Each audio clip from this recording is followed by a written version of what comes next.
It's time now for another episode of Mr. Nailsin's Wednesday Comics. And with just recently the debut of the Fantastic Four teaser trailer for their introduction to the MCU, I thought, well, this would be a good a time as any to review this Mighty Marvel Masterworks collection of the first earliest issues of the Fantastic Four, which really begins Marvel Comics as it became. I mean, of course, there's the timely comics characters of Captain America and Namor and all that.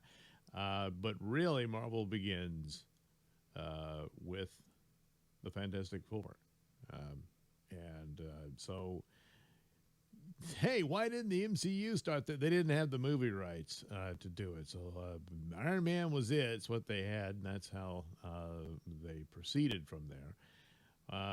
So now, all this time later, it's going to have to be somehow shoehorned in to the MCU and all that. So we'll see how they do that. But it all began here with, well, not this cover. This is for the collection, of course. But it's the stories are crude. It's the early days, but the templates and the whole structure of Fantastic Four as this, superpowered family, basically, is all there. All the elements, and of course, most notably, the sad story of Ben Grimm. Yeah, his name was Grimm, so sooner or later, things were going to become very tragic for him. So there we have it. Nice little picture there. And this was the first, cover. And so there they all are. Sue's turning invisible. Johnny Storm's all on fire. Ben Grimm's the Thing. And there's Mr. Fantastic getting all rubbery. With the Mole Man. The first villain they faced was the Mole Man. And this is one of his creatures coming up out of the street. Later on, Alex Ross did a fantastic painting of it. His realistic paintings. I mean, say, hey, they could do a movie like that. Well, I don't know. I don't know if they've cast anyone as, I can't remember. I know John Malkovich will be playing the Red Ghost, but I don't know about Mole Man. Maybe they'll make a nod or a mention that it happened or something like that. But anyway, so that's how it was introduced, and I'll go ahead and read some pages of it and talk about it overall later. So here they are: Dr. Reed Richards, Ben Grimm, Susan Storm, Johnny Storm. Yes, related. The Fantastic Four. With the sudden fury of a thunderbolt, a flare is shot into the sky over Central City. So they're not in New York just yet. And no, this is not the Flash's city. I guess they just decided to, hey, in the early days, just make up cities like DC did. But eventually they just said, nah, it's all in New York.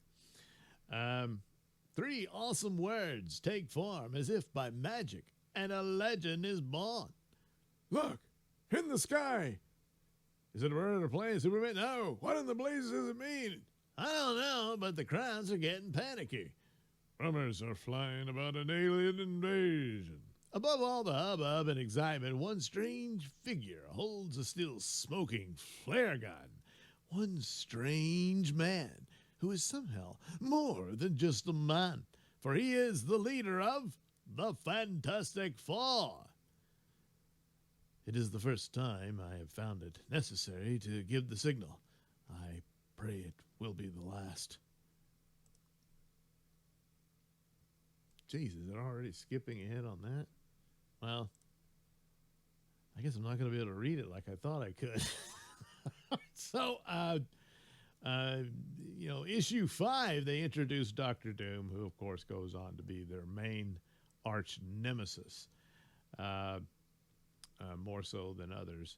And, of course, Robert Downey Jr. will be playing him later in the films. But there is how he was introduced, and, you get the story of how he and Reed Richards, in their younger days, went to college together.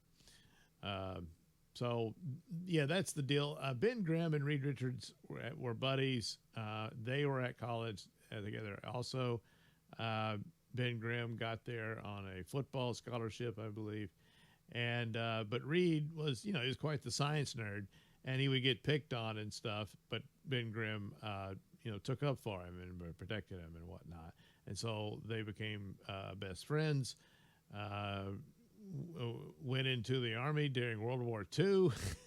Of course, as time goes, he got to adjust that, and eventually, I don't know. I guess Ben Grimm always had a military background. He's a pilot and all this sort of stuff.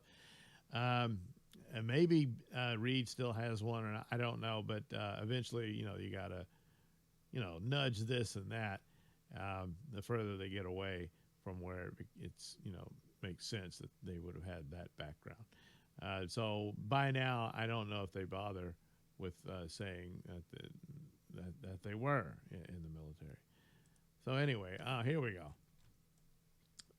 But there's time enough to learn of the task that faces the Fantastic Four. First, let us discover about their origin.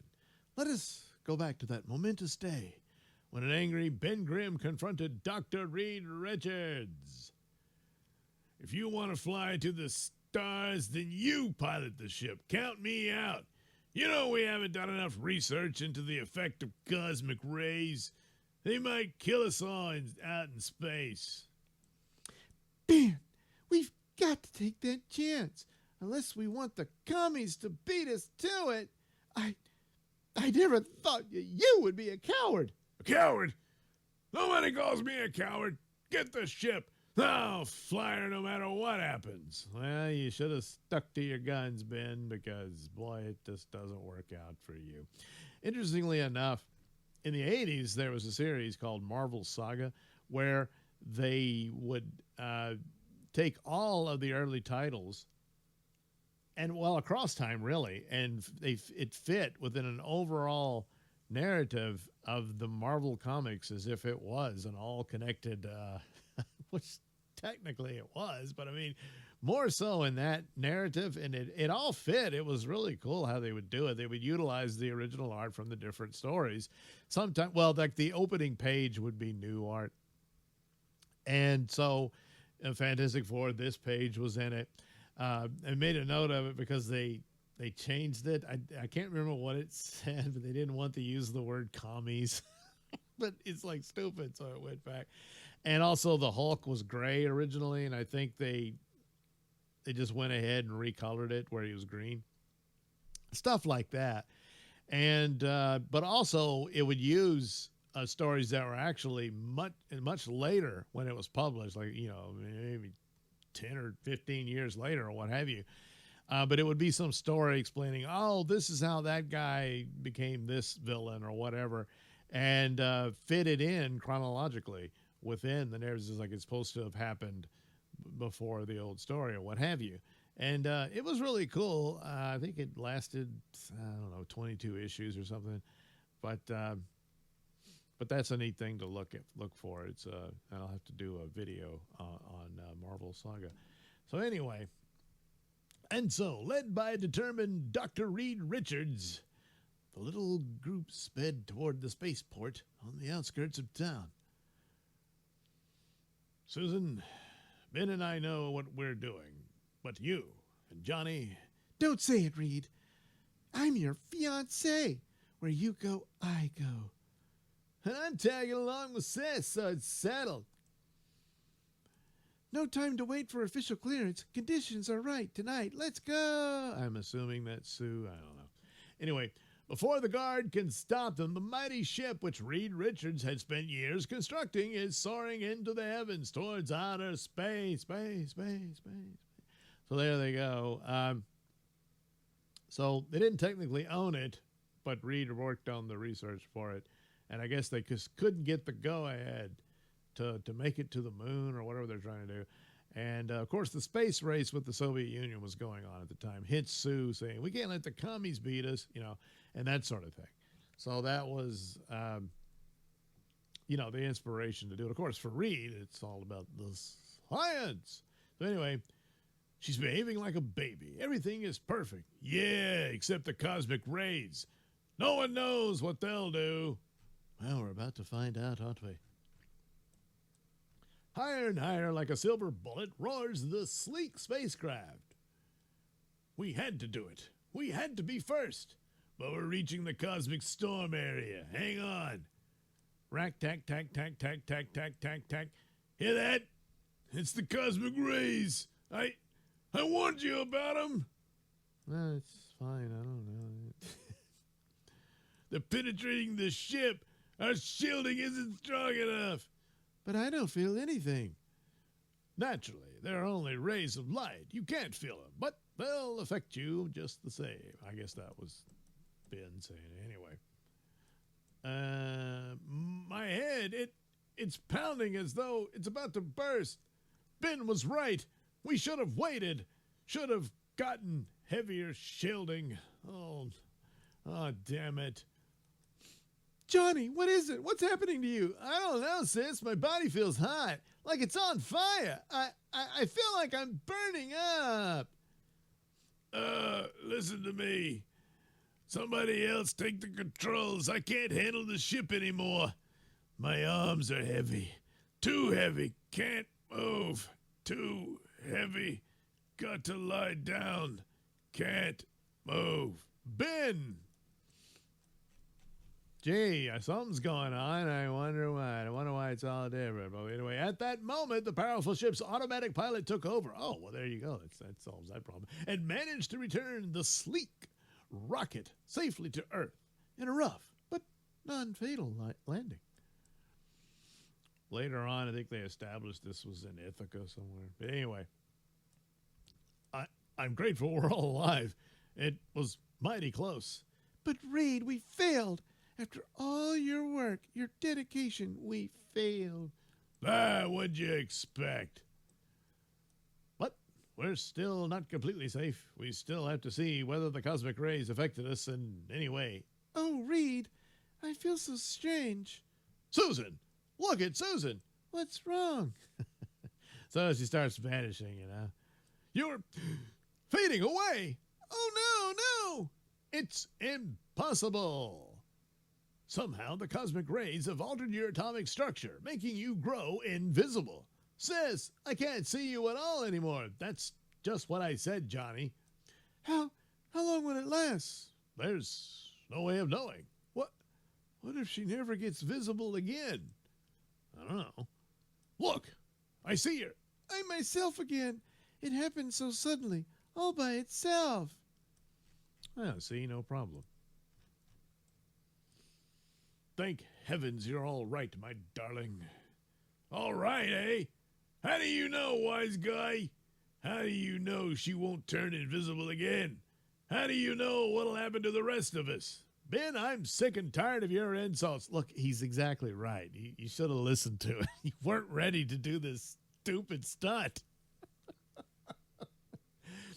Yeah, I'm sick of your insults, of your complaining. I didn't purposely cause our flight to fail. He didn't say you did. And I'm sick of you, period. In fact, I'm going to paste you right in that smug face of yours. Ben, stop. Wait. Look what's happening to you. You're changing. Don't try to talk your way out of it. Oh, it's him saying it. Well, whatever. Don't try to talk your way out of it, mister. I'm going to mop up the place with you. Run, Reed, darling. He's turned into some sort of thing. He's strong as an ox. Reed, darling. Blah. How can you care for that weakling when I'm here? Well, I'll prove to you that you love the wrong man, Susan. Hey, what? No, don't. You've had this coming to you for a long time, Ben. Oh, Reed, not you too, not you too. What am I doing? What happened to me? To all of us. You've turned into monsters, both of you. It's those rays, those terrible cosmic rays. Now I know why I've been feeling so warm. Look at me. They've affected me too. When I get excited, I can feel my body begin to blaze. But then he discovers a cool thing. I'm lighter than air. I can fly. Look, I can fly. Well, minutes later, Johnny Storm's flames subsided and he landed near the other three. Silently, they watched the small fire he had started in the underbrush burn itself out. Silently, they were each occupied with their own startling thoughts. We've changed, all of us. We're more than just human. Listen to me, all of you. That means you too, Ben. Together, we have more power than any humans have ever possessed. You don't have to make a speech, big shot. We understand. We gotta use that power to help mankind, right? Right, Ben. Right. I'm calling myself the Human Torch, and I'm with you all the way. Same goes for me, the Invisible Girl. There's only one still missing, Ben. I ain't Ben anymore. I'm what Susan called me. The Thing. And I'll call myself Mr. Fantastic. Look, you got to start somewhere. And so was born the Fantastic Four. And from that moment on, the world would never be the same. So there you go. But yeah, Ben Grimm was right. Hey, look, I didn't mean for it to happen. But it does set up a thing for like Reed Richards keeps trying to find a way to cure him, to fix him so he can turn back and forth like they can. And a lot of tales come out of that. But for a long time there, it's a very uneasy, alliance. But it's kind of like, where else can Ben Grimm go, So those elements there later develop into great drama and whatnot for the lore of Fantastic Four. So anyway, a series of covers here, not all of them that are part of the overall book, but the Fantastic Four introduced the Skrulls, where they get framed by the Skrulls. Since they've already kind of ruined the Skrulls in the MCU, I don't know that they'll get there. There's Doctor Doom again, and Namor, they team up. And, of course, they've introduced Namor in the second Black Panther movie that had no Black Panther. So maybe he'll show up with the Fantastic Four. I guess I don't know what the right situation is with the character. I think that's another Universal thing, holds it, whatever. But of course, Sue has a crush on him. He falls in love with Sue, and that kind of thing unfolds as well. All the soap opera elements of superheroes was always there, but Stan Lee really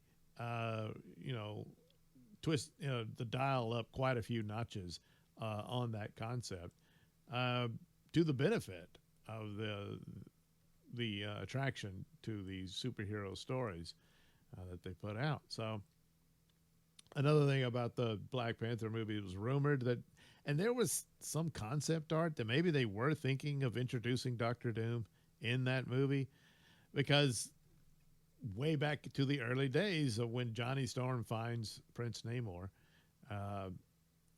even though he was well established, from Timely Comics, but nevertheless, they give this story that brings him into the current era of Marvel and whatnot. And then Doctor Doom and them collaborate against the Fantastic Four. So it stood to reason that perhaps Doctor Doom would have been introduced there as, the mastermind behind whatever was going on. And I guess if they thought of it at all, they decided not to. So another thing of Doctor Doom was, hey, how's he going to be, or Robert Downey Jr., aren't the other heroes going to notice, hey, he looks just like Tony Stark? Well, one of the theories is that he was Tony Stark, but that Doctor Doom switched bodies with him and took him over. And this is the issue that, number 10, that introduces Doctor Doom has learned this ability to project his consciousness and swap bodies with Reed Richards. So the Fantastic Four, the other three, are beating up Doctor Doom because they think he's Doctor Doom, but it's really Reed Richards' mind in there. Doctor Doom has now escaped into Reed Richards' body. So there he is, like,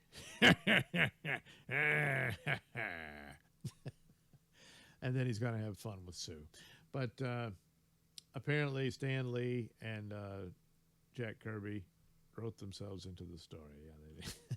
But anyway, so it's significant in that it does this body swap thing story in it, and then it kind of, I think they just kind of forgot about it for a long time, and then John Byrne brought it back for a whole story about Doctor Doom supposedly dying, but then he escaped. How? Well, he jumped into another body. So anyway, that kind of thing.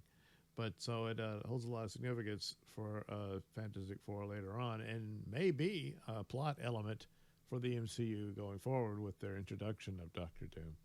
That perhaps they had a Tony Stark in the Fantastic Four's world that they're in, and in order to escape, or whatever plot Doctor Doom was working on, took over the Tony Stark of his world. This is, see, like the first issue, or two rather, they didn't have any costumes. They were just in regular street clothes. And then they came up and introduced the costumes in this issue, along with their Fantastica, which they do have one for the movie, but it doesn't look anything like this. And another villain introduced, Puppet Master, whose real significance is that he's the father of the woman who becomes Ben Grimm's eventual wife, I believe. I think they did, although they split up. She married Johnny Storm, and that was Ben was heartbroken and quit the Fantastic Four. Oh, this big soap opera mess that happened. Later on, it turned out she wasn't Ben Grimm's girlfriend or wife or what have you. She was a Skrull in disguise, but she falling in love with Johnny was never part of the plan, but, well, she did. You know, that kind of thing. But anyway, she's blind, but a sculptress, and all her sculptures are absolutely accurate. How can that be? I don't know. Is she a mutant? I don't know. Anyway, but she's always been Ben Grimm's girlfriend, and since she's blind, well, she doesn't mind any of this. And so anyway, maybe Puppet Master will play a role, or perhaps they'll hold that for a possible sequel to the film. But anyway, and yeah, he's a weird looking dude. He sure is. And then another, I guess this, it's kind of messed up in the numbering. I don't know why. But yeah, they introduced Namor, and right off the bat, oh wow, blonde, she's mine. And then she's like, well, I am getting excited. Sue, what are you saying? Well, yeah. So anyway, there you go. The Fantastic Four, the coming of some, well, no, it didn't get that far. So there you go. The Fantastic Four. So this is a collection of their earliest first run of issues. I do recommend it, of course. Crude, of course, and in comparisons to later versions, but all the templates are there, the concepts and whatnot, and it's a fun read of it, and do recommend it. And it's interesting to look at the beginnings of the property that really made Fantastic Four. I mean, Marvel overall. I'm saying Fantastic Four made Marvel, and then of course Spider-Man became the big, numeral uno. Can't talk at all of Marvel, and pretty much is to this day. But nevertheless, it all began with Fantastic Four. I guess it's kind of like Superman began DC, but Batman became the star. Took a while, but that's what happened. So Fantastic Four made Marvel, but Spider-Man became the star. Something like that. Well, anyway, there you go. Fantastic Four. And hopefully the movie's got a lot of stumbles because of the multiverse mess. They've had to shoehorn it in and all that, but hopefully it'll be an okay or even good movie. Great? I don't know about that, but good. Even that seemed amazing considering what MCU has produced lately. So fingers crossed, and we'll have to wait and see.